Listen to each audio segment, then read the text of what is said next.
So we have seen the analysis, the modeling of multi-layer networks for different data sets and the analysis. So what we are going to see in this hour are some case studies.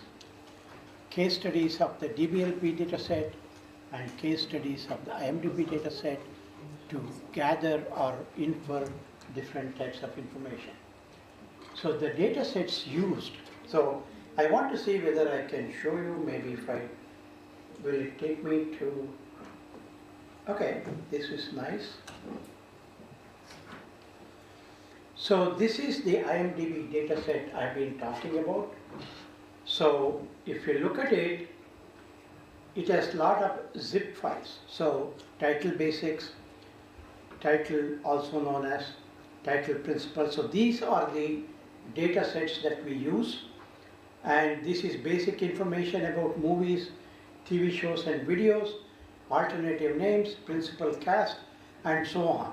And these are the attributes that are there in each of these CSV files.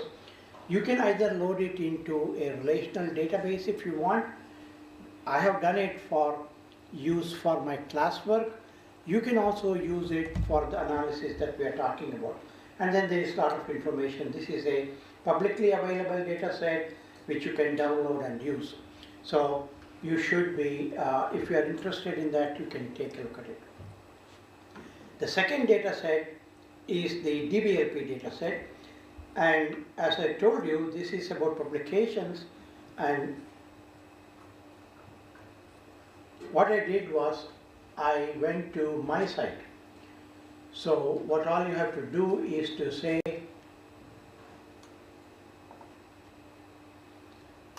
you have to say DBLP and somebody's name, and it will give you the list of all publications categorized by journal publications, conference publications, and so on for each year, starting from 2025 backwards, all the way. So this is a very highly useful database, and it also gives you a lot of other information like who we have highly collaborated authors. Then it will show you list of authors who one has collaborated with, and so on and so forth. So this is another data set, and the good thing is you can check for any faculty you want to know what their publication record is, and that is useful. Okay.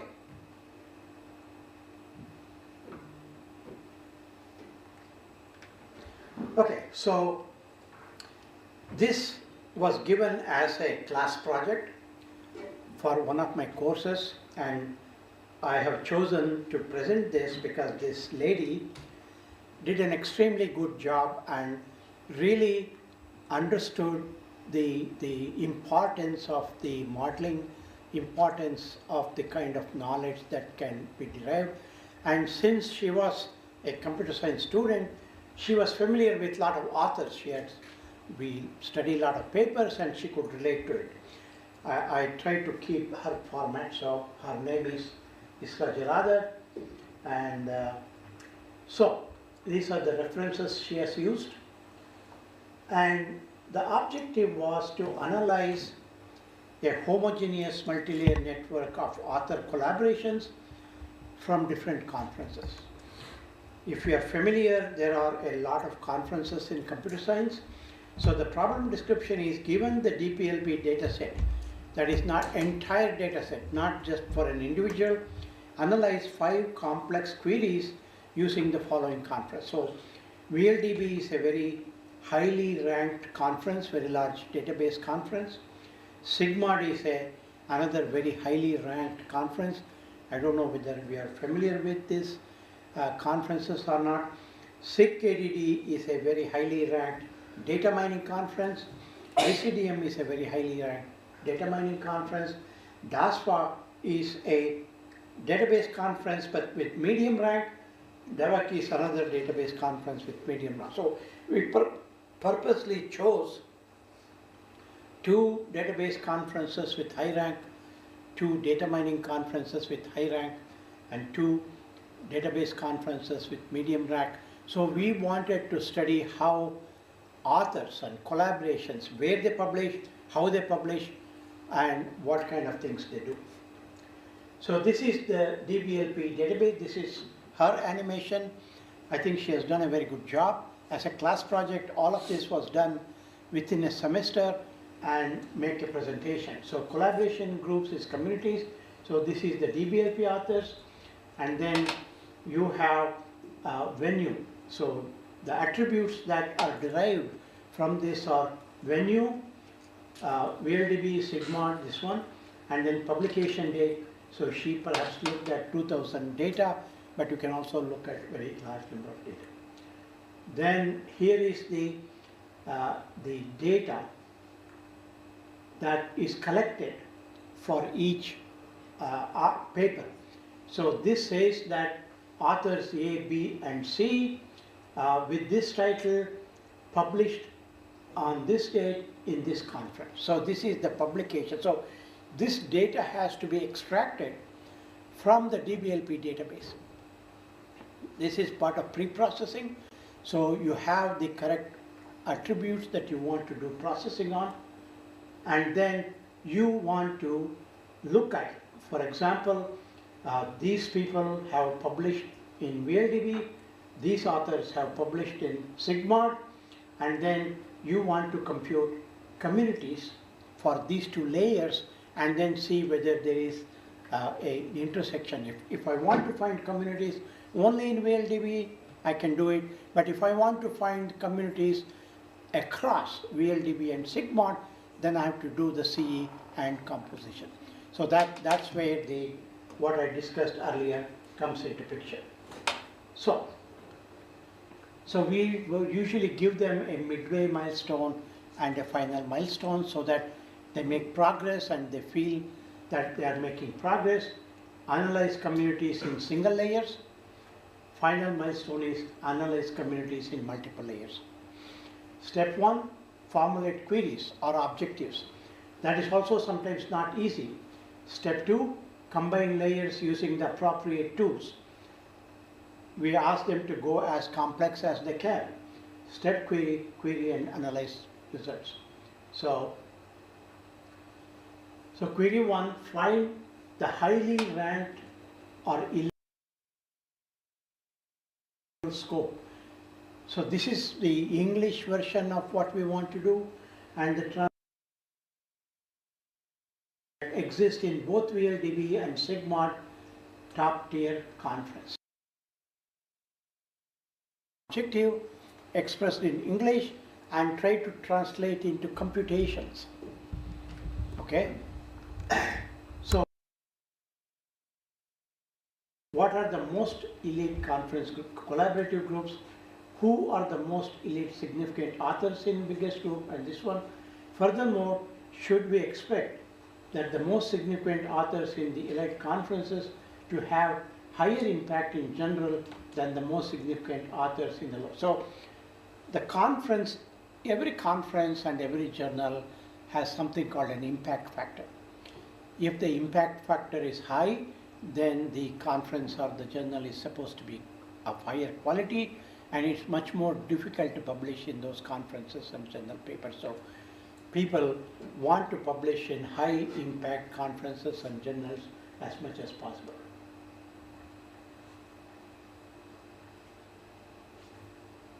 So approach, so take 2 conferences, for example, VLDB layer. So these layers have to be constructed from the data set. And then you analyze communities for these 2 conferences, and then do the CE and approach because this gives better accuracy. Then you have combined, like people who publish both in Sigma and in VLDB. 2 different conferences, the same collaborative groups. So here is the result, biggest elite community VLDB plus Sigma. So this is only one of the communities. This is not all the communities. So she has taken the biggest community because that's of more importance. And as you can see, these communities are not just node names, these are the actual authors. These are the actual authors who have collaborated and published in both conferences. Most collaborative elite group in these two conferences, so one of them, so you can see this is a complete graph. That means these people have collaborated on all the papers they have published in SIGMOD and VLDB.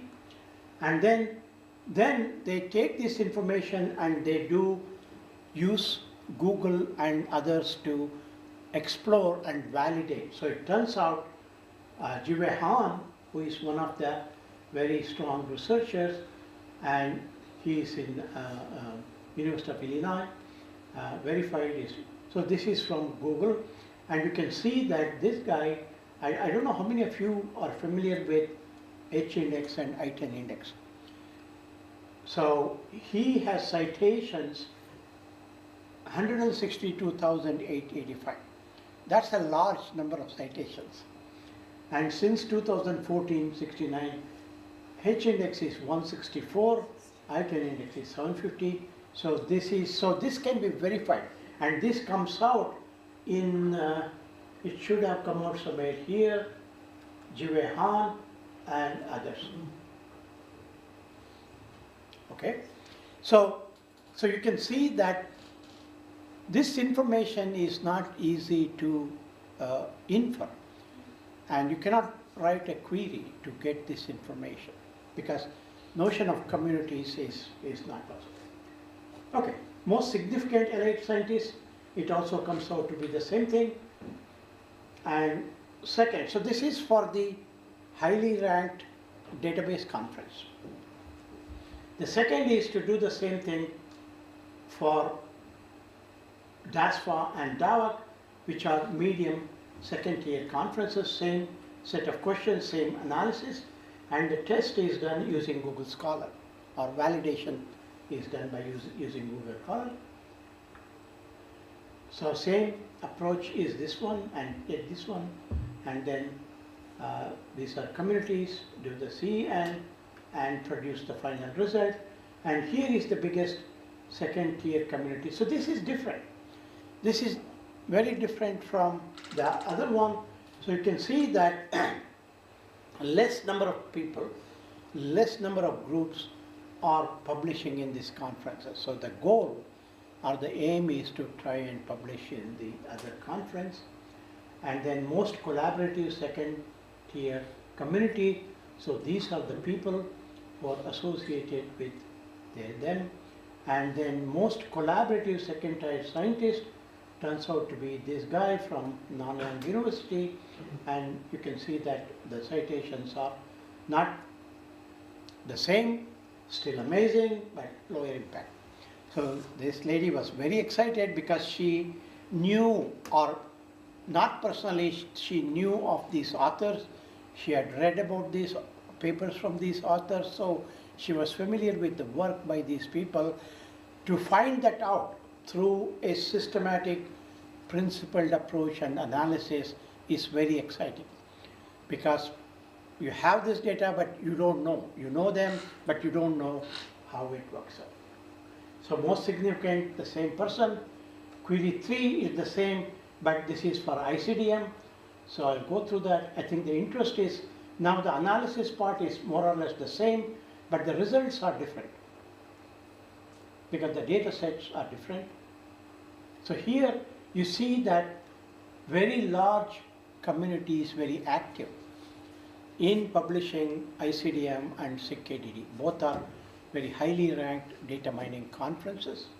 And you can see again the names of people and where they publish. And again, she does the most collaborative LIDM community, and that's what comes out with the names. And then again, the same guy shows up, surprisingly, because he's active both in the database community and in the data mining community. He publishes a lot in both of them. So again, it's the same thing. Significant scientists is the same thing. So now let us go to more complex queries. Find elite collaboration groups in general scope who do not publish in lower ranked conferences. So what we want to see is, are there groups who do not publish in lower ranked conferences only stick to higher ranked conferences. So again, the steps are the same. What are the biggest elite superior collaborator groups? So here the translation is find communities that exist in both VLDB and SIGMOD and do not exist in lower ranked conferences, this one and that one. So again, the complexity of the computation, the formulation of the objective for computation differs. And going from English to this one is non-trivial, right? We are trying to automate this translation. This is a natural language processing problem.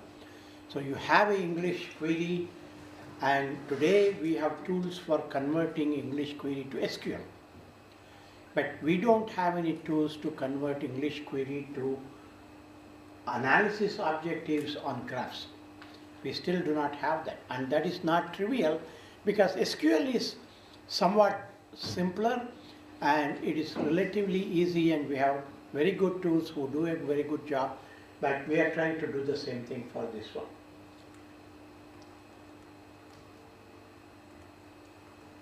So what is the approach? Now the analysis is much more complex, right? You do it for VLDB and this one, but you take the complement of these two, not published, and then find the communities. Sorry, why is that? Okay.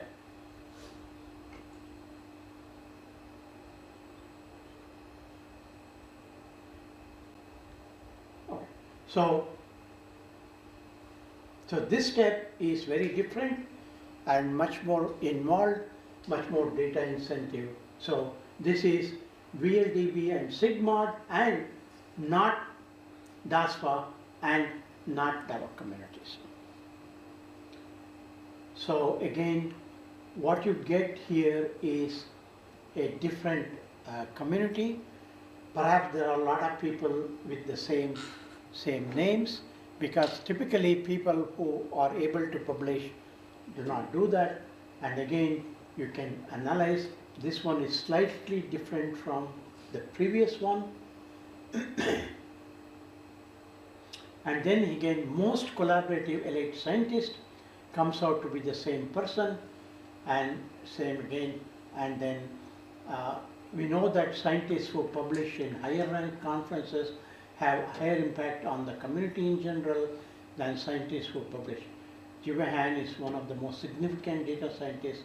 If higher ranked conferences earn their rank from the impact they have on the community compared to the, I have no better understanding of graph analysis literature, may use this for my future work. So she did her PhD in UTA, and she just graduated this semester. So we also asked some questions. What do you think you learned from this effort? Because this is a class project, we want to understand what kind of things they learned, what is the utility of this project, whether I should give similar projects or change it. So some kind of feedback is very important and useful for us. So what do you think you learned from this project? Graph analysis, do you think there is a paper from this project? So typically I ask this question for them to understand and judge whether the work can be converted into a paper that can be published. If not, whether extensions are possible to be published. Because as a student, this is very important. You know, you need to publish papers, you need to make sure you're in the committee. She says no, but all the tools have already been published. If not, can you extend this to make a paper? I don't know what the answer is. Feedback, many thanks for introducing us to graph analysis, very interesting field that will definitely benefit me in my research. Line on fact finding, many thanks to, he was the TA for this course, most hardworking TA. The course was like a journey to 4 different destinations each future data scientist should visit. Exam was really demanding and scary. So this is the feedback we have. So you are taking your exam tomorrow. tell me whether it is demanding and scary after you take it. Any questions? Any comments? So I think it is not, it's one thing to understand or learn the theory. Many times what I see in the Indian context is they want to learn only theory. They don't want to think about applications. But the hard or the important thing is, theory is fine. You can understand all the theory you want. But if you cannot apply it to a real world problem, to me the theory is almost useless. The proof of the pudding is able to apply your theory to real world problems and solve real world problems. I think there is a lack of that focus in many places, and I urge you not to fall into that trap. Because just learning all the theory and be able to ace your exams doesn't mean anything. The question is, if you encounter this problem in your workplace or somewhere else, will you be able to solve that problem? Will you be able to see the connection between what you have learned and how to apply that? Bridging this gap, I think, is a lot more important than just doing the theory or just being a practitioner. So I try to make my courses very pragmatic. I give them real world problems, real world data sets, large data sets. So they need to understand rather than solving a problem with 300 pieces of data. Anybody can solve that. But when you scale it to 1 million pieces of data, then comes a lot of different challenges that you need to use. She has not listed all the challenges she encountered, only the final results, but you can see that this data is very large. Okay, so keep that in mind for that. Okay, so this is another one, so this may be somewhat similar to, so here what we did was, instead of analyzing the entire data set, we extracted top 500 actors. Now we have this in a Oracle database, IMDb dataset. We can write an SQL query and then extract information from that, which we can use for further analysis. Similarly, we extracted DBLP co-author information from 2003 to 2007. As I said, we also worked on a different data set, which was a Facebook data set based upon psychometric tests and Facebook profile in period 2007 to 2012, 5 years worth of actual Facebook data from Sweden. So again, the reason we were very interested in this was we were able to generate 11 layers. Once the number of layers increase, the processing complexity becomes very large. It's one thing to play with 2 layers and 3 layers. It's another thing to play with 11 layers and then get some computational results. So how do the personality traits evolve with age? So social sciences have identified 5 personality traits. And this is from social science. We wanted to see whether what is done in the social science matches with what we see on Facebook. So first trait is openness. It reflects one's preference for new experiences and to engage in self-examination. So if you have this property, then it is you are considered open-minded or openness.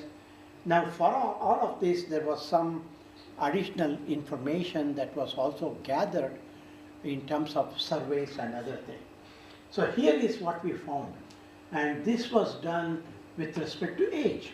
So we take the layer for age, layer for openness, and then we compute the community for that.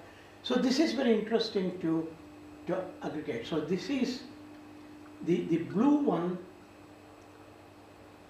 So openness is the blue one. Increases with age and peaks around 30.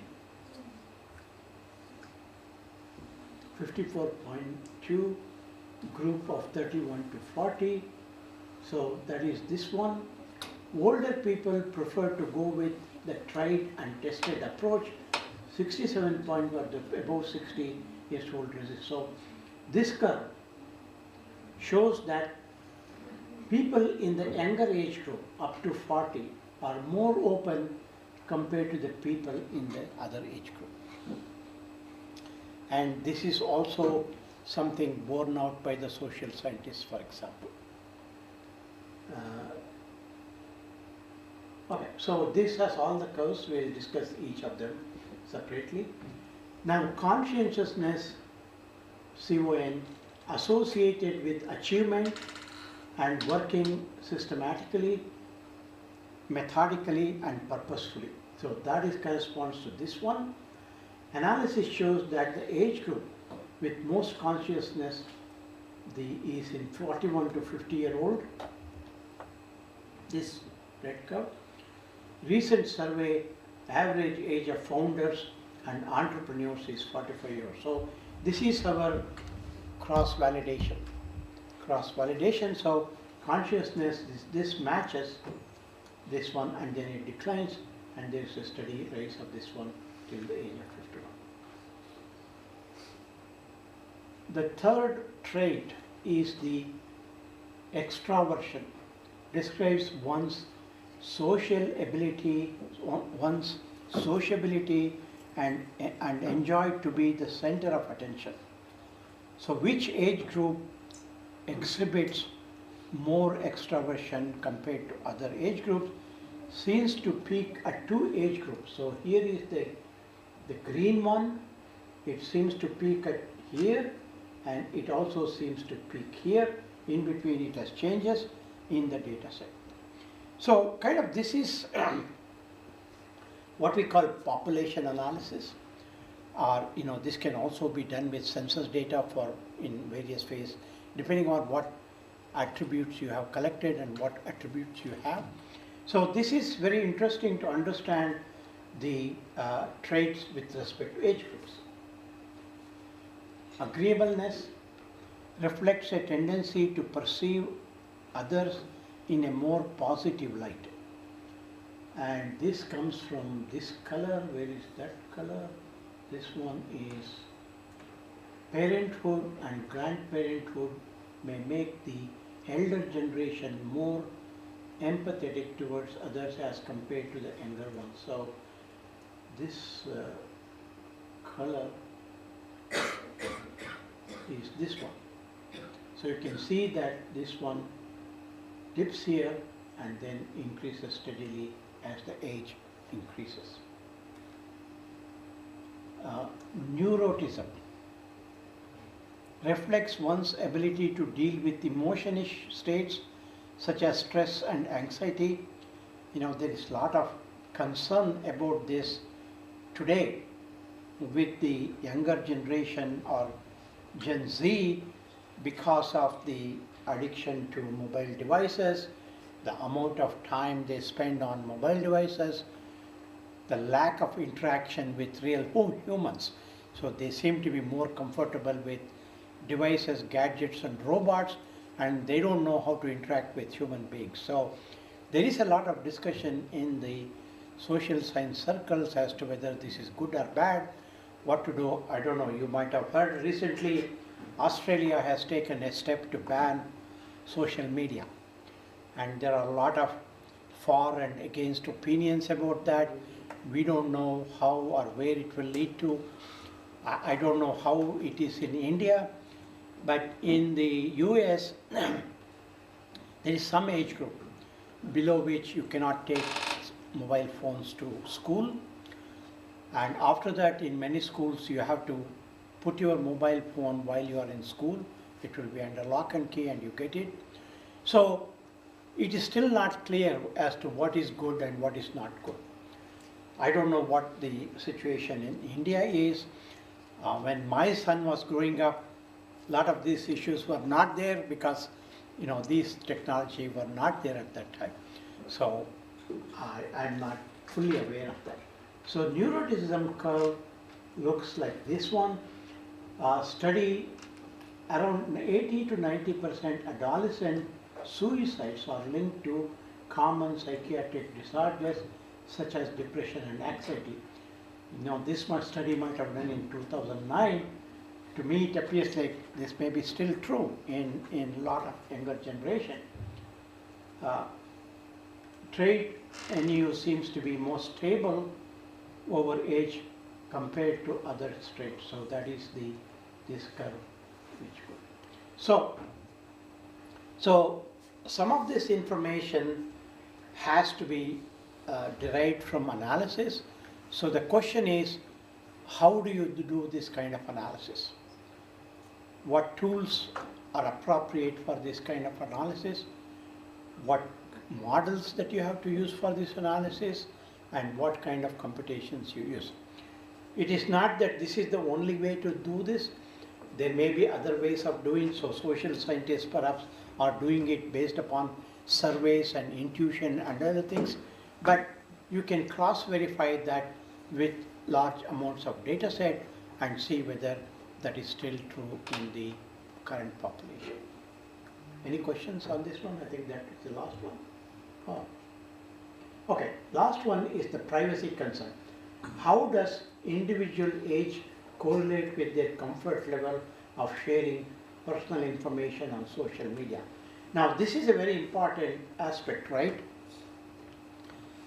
We know today that anything you put on the internet or social media is going to exist forever. But still, what surprises me to a lot of times is people put a lot of personal information on social media, on internet. Why they do it, I don't know. Maybe they do not understand the consequences of that or seriousness of that, but with now AI generated things, it is going to get even worse. So this is a very important concern. How much information, how much of your personal information you want to make it public for everyone, because that may be misused, that may be abused. So here is what we gathered from the data set. So you can see that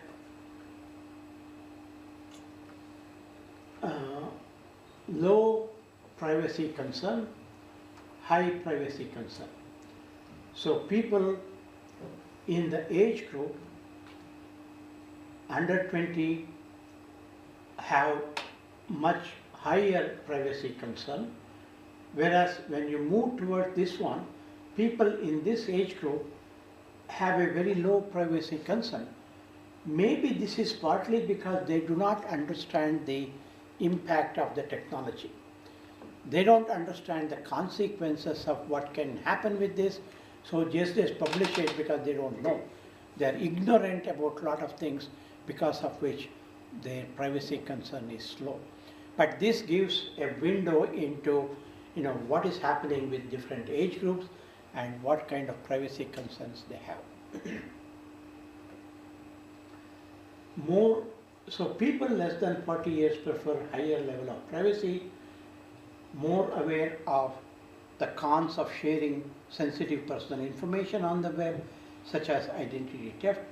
Status updates of people greater than 40 contain more personal information, and this trend increases with age, reflects a lower level of privacy concern, probably due to unawareness of the potential harm from disseminating personal information on social media. So that's what this reflects. Okay. So we have, so this last set is to analyze, this is somewhat similar to some of the analysis we saw for airlines, but it is done from a different viewpoint. And this uses degree and closeness rather than community, for example. So, 6 airline websites were crawled to extract non-stop flights that fly between US cities. So we have a lot of airlines, as you know. American, Delta are larger airlines. Others are smaller airlines, Spirit, Allegiant, Frontier, Southwest. So this doesn't include United. I'm not sure why, but so this crawling websites is also not very easy because the websites keep changing their format, layout, and other information. So the same set of 214 US cities were represented through nodes in each layer. At just 2 cities are connected by an unweighted and undirected edge in the ith layer if there is a direct flight between them. So layer 1 was American Airlines with so many edges, that means so many flights. Delta, this many. Other, Southwest, you can see these through are large number of edges. Allegiant Airlines, Frontier, and Spirit have less number of edges. They are smaller. I mean, we don't know that you use the data set, you're not given the airlines, you are just given the data set for each airline. So the analysis requirements are which are the most important cities per airline carrier. This is relatively easy to do. For each layer, you just find the top 3 hubs or top 4 hubs, and they correspond to the important cities. Can the airlines be separated into major and minor airlines? So this is little bit of a prediction. This is not straightforward. So how do you do that? Given an airline carrier recommend the next city for its expansion, which is similar to what we did earlier. So most important cities, higher the degree of a node, more is the number of flights, higher is the closeness centrality of a node, faster it is to travel. So this is important. If you want to book a flight with least amount of stopovers or with the shortest distance, then you have to look for closeness, not just the degree, right? Because that will have the less number of stops. Remember, a closeness node is one that has the shortest distance from that point to every other point in the graph. So that's important. So faster it is to travel from any city in terms of the number of intermediate flights or the number of hubs. So when this was analyzed, this is what came out for American, Delta, and Southwest. Now we can see that there is a lot of overlap, right? Here, Salt Lake City appears in Delta, not this one. Chicago appears here and here. So there are some, Las Vegas. So there are some overlaps, not a lot of overlaps. Closeness centrality hub. So this is the degree centrality. This is the closeness centrality. So these are not the same. The closeness centrality gives a different aspect of the graph, not the degree. So these are the ones that are considered for hubs. These are the ones that can be used for minimum number of intermediate stops or stopovers for your flight. Similarly, for these 3 airlines, same thing, Orlando, Las Vegas, Tampa, ordered in terms of the hub degree value, ordered in terms of the centrality value, same thing for Frontier, same thing for Spirit. Degree and closeness centrality measures are able to figure out the airline-wise important cities in terms of maximizing neighborhood connectivity and minimizing overall travel across US cities respectively. So why is this important? This is important because you need to translate the requirement into the appropriate computation. If you don't understand the difference between degree centrality and closeness centrality, you will not be able to do it. Or if you don't understand the difference between betweenness centrality and others, you may not be able to do that, or you may use the wrong thing. So categorizing airlines.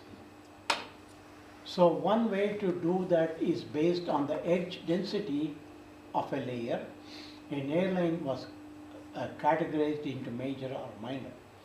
So major based upon the edge density.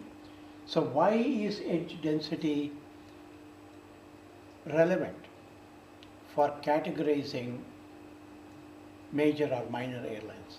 Why do you think? Because this is something that is not part of the objective. This is something that somebody has to translate. This is what makes the automated translation of an objective into computation very difficult, because you have to make that connection. You have to make that connection that edge density is related to this and why. Anybody has an idea?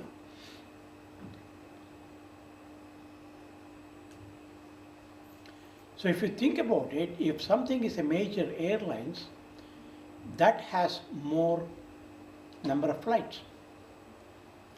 More number of flights. A smaller airline is likely to have less number of flights. So that translates to edges. But density is used for normalizing. If you have very large number of nodes and large number of edges, small number of nodes, small number of edges, the density is the same. So that doesn't tell you. But in this case, we know that the number of nodes is the same. We are using the same 214 cities. If the edges are more, that means there are more flights from those airlines for that, and that will indicate that it is a bigger airline or a major airline, whatever way you want to think about it. So this mapping, this translation of objectives to computations is perhaps the most difficult part of an analyst's work. Because this is in this domain. If you go to a different domain, it may be something very different. So you need to understand the domain. You need to understand the domain. You need to understand the operations that you have, operators that you have, and see which sometimes there may not be an operator to do what you want. You need to understand and realize, so say, hey, this is not possible to compute from what I have. Otherwise, you will compute something and give it, which may or may not be the correct one.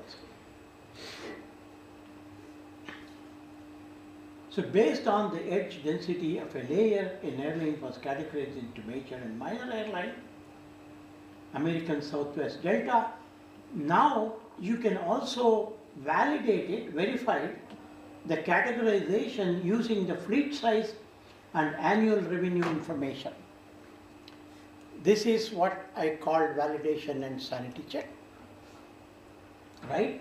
So you can see here, American has 950 fleets, 950 aircrafts. This is as of today. Southwest has 857, 718, whereas these are in the hundreds. Look at the revenue. These are in 40 billion, 40, 20, 41. These are in 1.4 and 2.6. So clearly, the measure that we applied for categorizing seems to be correct. Okay, so that is very important, cross-validation and making sure this is from independent sources. This information is not given to you. This information is extracted from the web and checked after the computation. So thus edge density has a positive correlation with these parameters, and that is one way to think about it. Promising cities for business.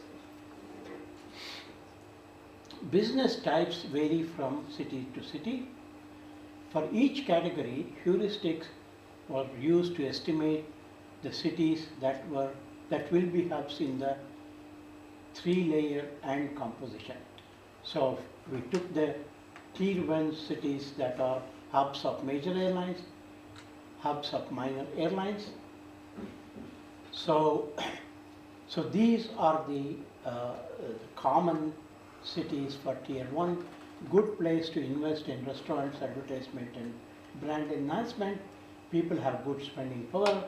Large scale business can consider new headquarters here as easy. More availability of manpower, large audience size for business job.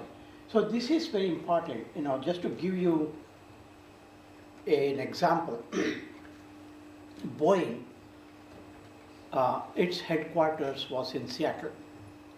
That's where they started, at some point they decided to change their headquarters. So the question is, which city within the US should they choose? So they have to go through an analysis like this. What are the cities that meet their requirements?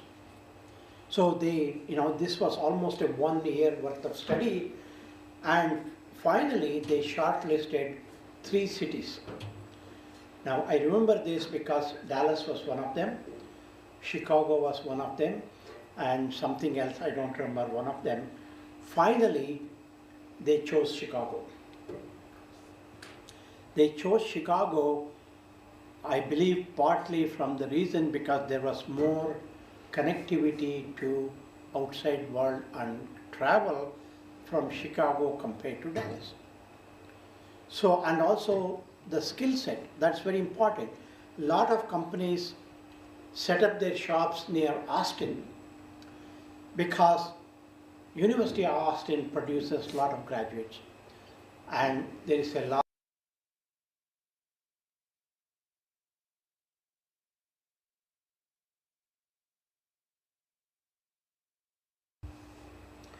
Amazon wanted to establish, so Amazon is also in Seattle. I think they were looking for cities to establish second and third headquarters, tertiary headquarters. And the interesting story is they chose New York or something like New York, but the people of New York opposed it and they could not open it. Then they went somewhere else for that. So all kinds of things influence what one needs to do. So analysis is only one part of it. As I said with technology is only one part of it. Solving a problem has a lot of other influences. Similarly, analysis is one part of it. Then there are a lot of other things, like a state may give you a lot of tax incentive, they give you a lot of land for free, for example, they will give you something else. All those things come into picture in the final decision. Tier 2 cities, small scale industries will benefit because of comparatively cheaper real estate, decent population and manpower, good places to host events. Proposed heuristics effectively generate the above set of hubs by cutting down on both time and storage space required. Okay, I think we are at the end. I thought there was one more prediction. I don't know what happened to this. We did not address this one. We did this, actually we did this for the Frontier Airlines, if I remember correctly. I don't know why the slides are not there. So we predicted a particular city from the list of Frontier Airlines, and it turned out that a year later, Frontier actually announced that city to be the city they wanted to expand next. So kind of what we did for our prediction turned out to be pretty decent and pretty correct in what they wanted to do. So when you do the analysis, it's important to make sure that your analysis is correct, your analysis is valid, and it has sound theoretical underpinnings. It is not something, it's not a rabbit pulled out of a hat. Okay, so let me stop here for today, and when we come back, we will look at, actually I have a lot of slides for the next, convey MapReduce in 1 hour. Usually I take 2 weeks to do this in my course, 2 weeks or 3 weeks. Now here I am short of time, there is only 1 hour.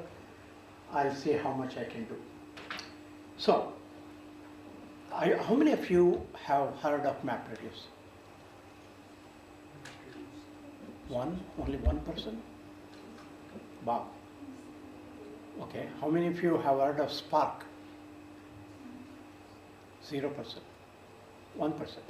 Okay. Oh, ma'am is here. I don't know what it means. She's always here when she wants me to stop it. Is that correct? Sir, I was thinking about your tiredness only. You might have tired. That's an excuse. Give me 5 minutes and then Sure. we'll stop. So I'll be there outside only. Okay. So what is MapReduce? Why did it come about? Who sort of, I won't say discovered it, but who was the pioneer in bringing that to practice?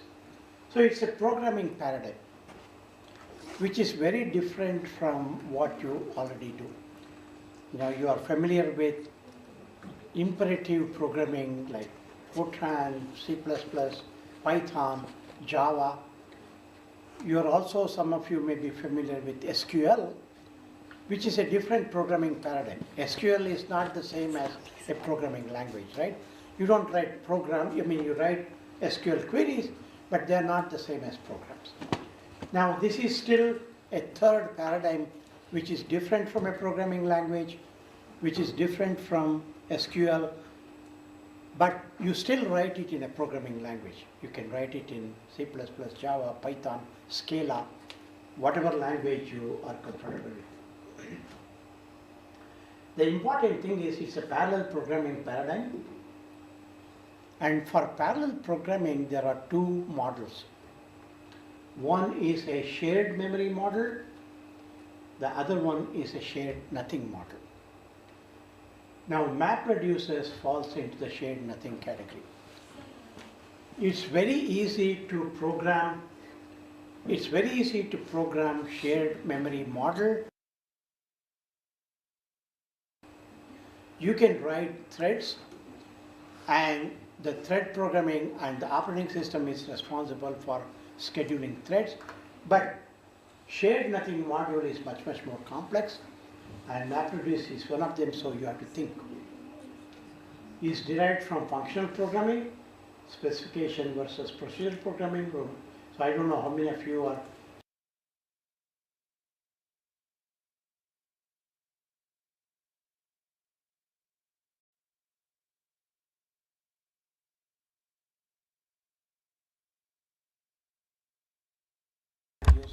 and traditional parallel processing, and the answer is yes, there is a difference, and this is what we are going to look into. The second thing to understand is there are different kinds of parallelism that you need to understand. One is data parallelism, another one is task parallelism. So what is the difference? So data parallelism means concurrent execution of the same code on multiple computing nodes or cores. So remember, it's the same program that runs on multiple machines or multiple cores. So what does it mean? The program is the same, but the data is different. That's why it is called data parallel. So you feed different data to the same computation. Whereas typically on different check subsets of data, amount of parallelization can be based upon input size. So you can have 10 machines, you can have 100 machines, you can have 1000 machines. Load balancing can be done for optimizing this one, no communication among the computing nodes. This is very important to understand, which is different from traditional MPI based parallel programming. How many of you have heard of MPI? So programming using MPI is not easy. You have to determine what to communicate, when to communicate, with whom to communicate. Whereas here, you don't have to do that. Number of chunks or shards or splits need not be the same as the number of computing nodes. We can have 100 computing nodes, we can have 1000 chunks, still it will work.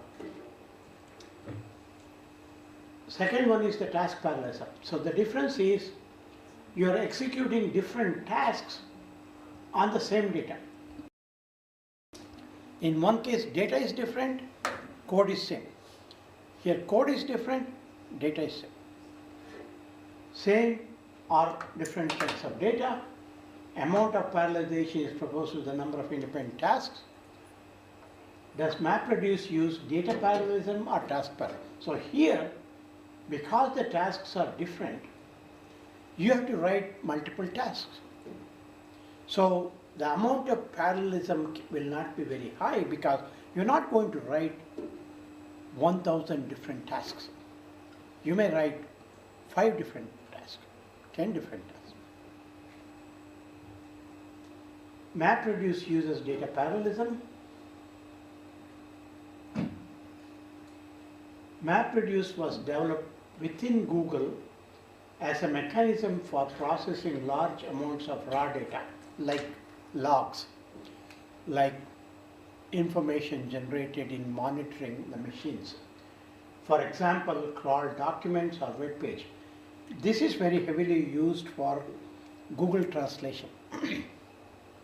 Today, Google translation is pretty good. It will translate any language to any other language. For example, I was in China last year for 6 weeks teaching 2 courses. I don't know Chinese, but this translation is so good. You just point it to the Chinese, whatever it is, whether it's a name of the road, whether it's the name of the store, or something I want to buy, it will immediately translate. Had no problems in dealing with, and then some of them, when you express it, it will also give the voice output in the language, in the other language, so you can converse. Not only China, I went to Italy, and a lot of times when you go to smaller parts of Italy, I was in Naples, they were not speaking English. The guy from whom I rented the Airbnb was not speaking English. So I had to use the Google translation to talk to him. So today, life has become very easy with all the gadget and thing, but you know, somebody has to develop the algorithm, computation and all these things. So this data is so large, it must be distributed across thousands of machines in order to process in reasonable response time. Not 1, 200, thousands. The distribution implies parallel computing since the same computations are performed on each CPU with a different data set. MapReduce is an abstraction that allowed Google engineers to perform simple computations while hiding all the details of parallelization, data distribution, notebook.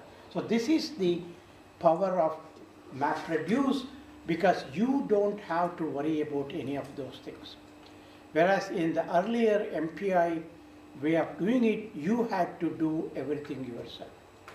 And that is not easy, it takes a long time, there is a learning curve. This one is much easier. So let me stop here, otherwise she will walk in again and ask me to stop. So let me stop here and then continue when we come back after lunch. Thank you.